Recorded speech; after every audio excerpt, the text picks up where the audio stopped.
অর্থাৎ চাদর। দ্বিতীয় নম্বরে থাকে ইজার, যেটাকে আমরা পায়জামা বলে থাকি। 3 নম্বরে জামা। প্রথমে যেটা থাকে এটা হচ্ছে চাদর, দ্বিতীয় নম্বরে যেটা থাকবে সেটা হচ্ছে ইজার বা পায়জামা, তৃতীয় নম্বরে যেটা থাকবে সেটা কমিজ বা জামা। এখন আপনাদেরকে ধারাবাহিকভাবে কিভাবে খাটিয়ার উপরে কাফন বিছাবেন এবং মাইয়াতকে রেখে কাফন পরাবেন পরিপূর্ণভাবে দেখানো হবে ইনশাআল্লাহ। আমরা প্রথমে ফিতা বিছিয়ে নিব। প্রথমে কোমরে বাঁধার জন্য, যেহেতু মাইয়াতকে বাতাসে উড়িয়ে তো মারবে না, বাঁধতে হয়, একটা কাপড় পেঁচাতে হয় ফিতা, এজন্য ফিতাটাকে সর্বপ্রথম করবেন তো ফিতাটা বিছান।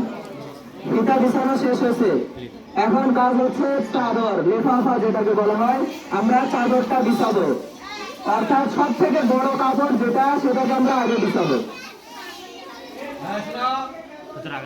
আগানে আগানে, হ্যাঁ থাক থাক, বাতাসটা বাই করে দেব না, বেরিয়ে যাবেন, বাতাসটা বাই করে দেব।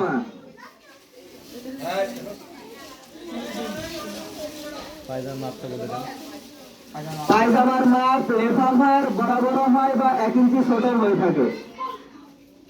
বাতাস বাই করে দিস।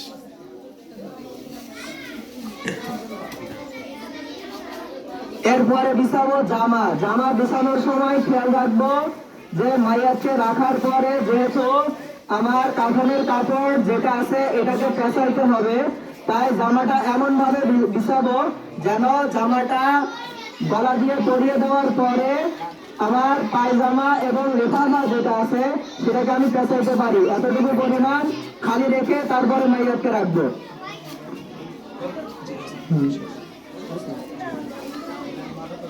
আমাদের কাফনের কাপড় বিছানো শেষ।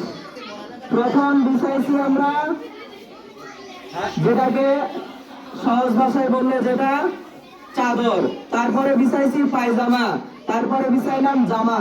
3টা কাফনের কাপড় বিছানো শেষ। এখন আমরা মাইয়াতকে রাখবো।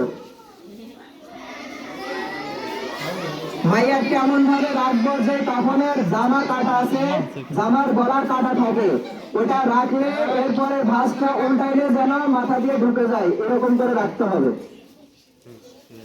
দেখেন আপনারা, আমরা রাখছি, দেখছেন আরেক পাট ওঠানোর সাথে সাথে গলাটা অটোমেটিকলি ঢুকে গেছে। হ্যাঁ, এখন কাফন কিভাবে পেঁচাবেন? মাইয়াতের ডান সর্বপ্রথম জামা যেটা পরাইছেন, জামাটা উঠাবে বাম পাশ, প্রথম উঠাবে বাম পাশ, তারপরে ডান পাশ, এরপরে পায়জামা। পায়জামাও প্রথমে বাম পাশ উঠবে,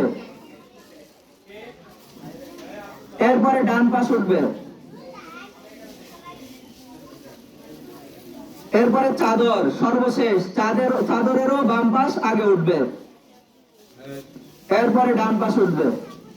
বাতাসটা বাই করে দিই, টিপে বাতাসটা বাই করে। এখন কোমরে যে ফিতাটা আমরা সর্বপ্রথম রাখছিলাম সেটার কাজ, কোমরে একটা বাঁধন দিয়ে দিব।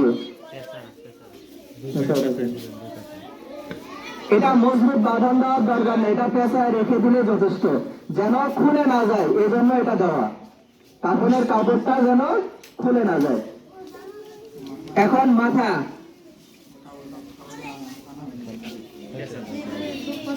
মাথার দিকটা পেঁচিয়ে দিবে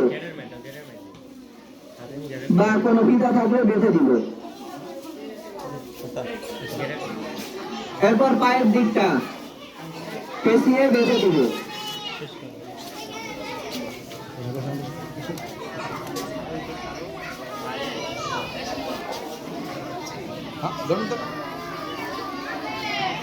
আমায় থাকতো মোটামুটি আমাদের শেষ, আশা করি আপনারা বুঝছেন।